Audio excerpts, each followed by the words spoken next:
ورنہ جب ملک الموت آیا تھا میرے پاس میری روح قبض کرنے اور اس نے مجھ سے اجازت مانگی تھی اور جبرائیل امین بھی ساتھ آئے تھے، ورنہ تو ملک الموت دروازے پر کھڑا تھا باہر، اسے اندر آنے کی اجازت نہ تھی، اندر آنے کی اجازت نہ تھی، ساتھ جبرائیل امین تھے۔ کیوں اجازت نہ تھی؟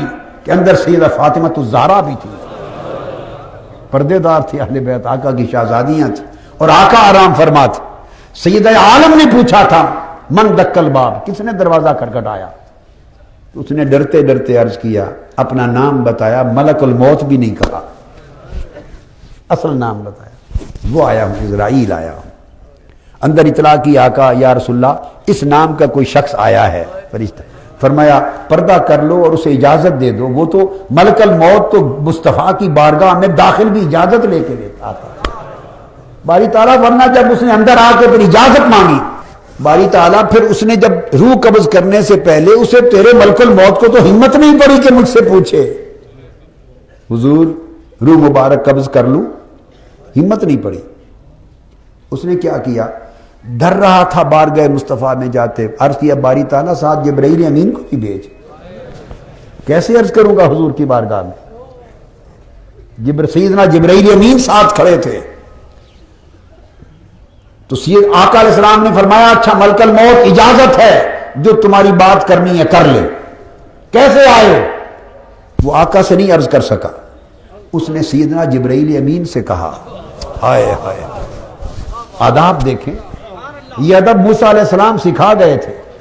بخاری شریف میں، صحیح مسلم میں متفق علیہ حدیث، کیا متفق علیہ حدیث ہے، بخاری اور مسلم کی متفق علیہ، کوئی کمزور نہ کتاب ہے نہ کمزور اس کی سند ہے، متفق علیہ حدیث بخاری اور مسلم کی، اور حدیث صحیح۔ ملک الموت نے سیدھا سیدھا آ کے سیدنا موسیٰ علیہ السلام کی بارگاہ میں کہہ دیا تھا کہ آپ کی روح قبض کرنے آیا ہوں، میں بخاری مسلم کی حدیث بتا رہا ہوں، متفق علیہ۔ تو عرض کر دیا تھا روح قبض کرنے آیا ہوں۔ حکمت بعد میں بتاؤں گا کہ ایسا کیوں کیا۔ موسیٰ علیہ السلام نے ایک تھپڑ مارا، چونکہ ملک الموت بشری لباس میں، فتمثل لہا بشرا سویا، جب بشری تجسد کی شکل میں متجسد ہو کے جب آتے ہیں، جسد جسم کے ساتھ آتے ہیں، بشری روپ میں آتے ہیں، تو احکام بھی بشری نافذ ہوتے ہیں، پھر مارنا پیٹنا زخم ہونا یہ سارا کچھ بشری روپ کے احوال طاری ہوتے ہیں۔ اگر خالص مجرد نور کی صورت میں آئے تو پھر نہیں ہو سکتا ایسا، اگر انسانی بشری شکل میں آئے تو پھر جو بشری انسانی احوال ہوتے ہیں وہ ان پر بھی وارد ہوتے ہیں۔ نبیوں کی بارگاہ میں وہ مجرد نور کی شکل میں آنے کی جرت نہیں کرتے، وہ بشریت کا انسانیت کا لباس پہن کے آتے ہیں، اس روپ میں آتے ہیں۔ تو آپ نے تھپڑ مارا تو وہ چونکہ انسانی روپ میں تھے ملک الموت، ان کی آنکھ نکال دی۔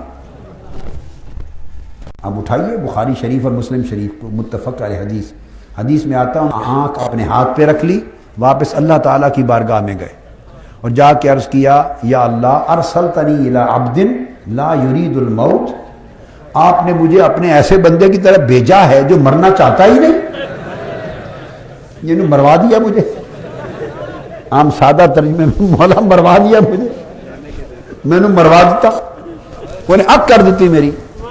موسیٰ علیہ السلام نے، اب ملک الموت کو بھی سمجھ آئی کہ سارے ایک جیسے نہیں ہوتے،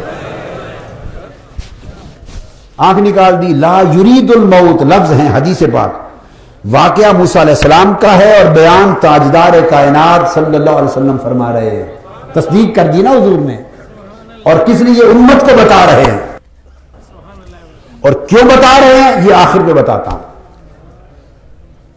تو باری تعالیٰ اپنے ایسے بندے کے پاس بھیجا ہے جو مرنا ہی نہیں چاہتا، اللہ پاک کو تو سمجھ ہے، ساری علم ہے، خبر ہے۔ پوچھا ملک الموت چھوڑ یہ بتا تو نے جا کے کہا کیا تھا، بات کیسے کی تھی؟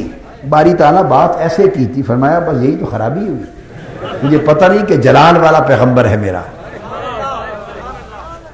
تمہیں پتہ نہیں کہ میرے جلال والا پیغمبر ہے، کوئی طور پر 30 راتیں گزار کے مجھ سے عرض کر دیا تھا مولا اپنا دیدار بھی کرا دے، وہ ایسا پیغمبر ہے۔ پھر میں نے اسے 10 راتیں اور رکھا، تجلی دکھائی، بے ہوش کیا، پھر ہوش دیا، تو وہ تو میرا ایسا پیغمبر ہے۔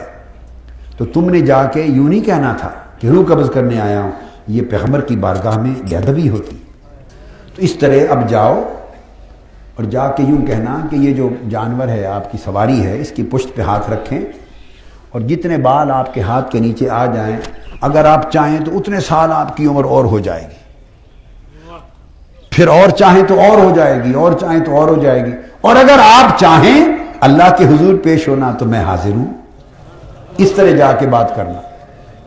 تو ملک الموت دوبارہ آئے اور اس طرح بات کی تو موسیٰ علیہ السلام نے بھی چونکہ سبق ہی سکھانا تھا تو فرمایا ملک الموت اچھا اتنے سال، ہزاروں سال عمر مل گئی، اس کے بعد کیا ہوگا؟ ملک الموت نے کہا حضور پھر اللہ کی طرف سے بلاوا آئے گا۔ فرمایا جو بلاوا بعد میں ہی آنا ہے تو چلو ابھی چلتے ہیں۔ کیا پتا چلا؟ سبق سکھانا تھا۔ اب سبق کس کے لیے؟ خود تو جا رہے تھے، ادب کس کا؟ وہ خود تو جا رہے ہیں، اب تو بعد میں ملک الموت نے آپ کے پاس آنا ہی نہیں کہ اس کو آئندہ کریے سبق سکھا رہے ہیں، اس نے تو آپ کے پاس نہیں آنا، آپ تو دنیا سے رخصت ہو رہے ہیں، جا رہے ہیں، دم واپسی ہے، تو اس نے تو پلٹ کے آپ کے پاس نہیں آنا، تو ادب سکھا کس کے لیے رہے؟ اپنے لیے نہیں مارا تھا، اپنے لیے معاملہ ہوتا تو اتنا سخت قدم نہ اٹھاتے، مارا تھا ملک الموت مجھ سے بات کر لی ہے اور تمہیں خبر نہیں کہ باقی بعد میں خدا کا وہ حبیب آ رہا ہے، ہم سب جس کے ڈنڈے بجاتے پھرتے ہیں اور جس کے ترانے گانے پھرتے ہیں اور جس قیامت کی خبریں کہتے پھرتے ہیں، وہ حبیب خدا تشریف لا رہا ہے، مجھ سے بات کر لی ہے، کہیں ان کی بارگاہ میں اس انداز سے بات نہ کر بیٹھنا، ہم تو جا رہے ہیں۔ تو ملک الموت کو یہ سبق ملا ہوا تھا، ادب ملا ہوا تھا بارگاہ نبوت سے اور بارگاہ الوہیت سے، تو نتیجہ یہ ہوا کہ جب آقا علیہ السلام کی باری آئی تو آقا سے بات ہی نہیں کر سکتا تھا کہ حضور جیسے آپ کی مرضی، یوں بھی نہیں کہنے کی ضرورت تھی۔ جبرائیل امین سے عرض کیا، آپ عرض کر دیں۔ جبرائیل امین نے عرض کیا یا رسول اللہ یہ اسرائیل یوں عرض کرتا ہے، یہ جبرائیل یوں عرض کرتا ہے۔ تو آقا نے فرمایا کیا کہتا ہے، اس سے پوچھو۔ جبرائیل امین نے فرمایا ملک الموت بتاؤ کیا پیغام؟ اس نے عرض کیا اللہ کا پیغام لایا ہوں۔ فرمایا کیا پیغام لایا ہے پوچھو۔ عرض کیا اللہ تعالیٰ نے سلام بھیجا ہے، سلام بھیجا ہے، اور کیا پیغام ہے؟ تو ملک الموت نے عرض کیا بذریعہ جبرائیل امین عرض کیا یا رسول اللہ سلام کے بعد پیغام یہ بھیجا ہے محبوب میں تجھ سے ملنے کا مشتاق ہوں۔ ہائے ہائے، اللہ نے پیغام بھیجا ہے محبوب میں بڑا مشتاق ہوں تجھ سے ملنے کا۔ ہائے ہائے، سمجھ آ گیا مقام اور مرتبہ مصطفیٰ صلی اللہ علیہ وسلم۔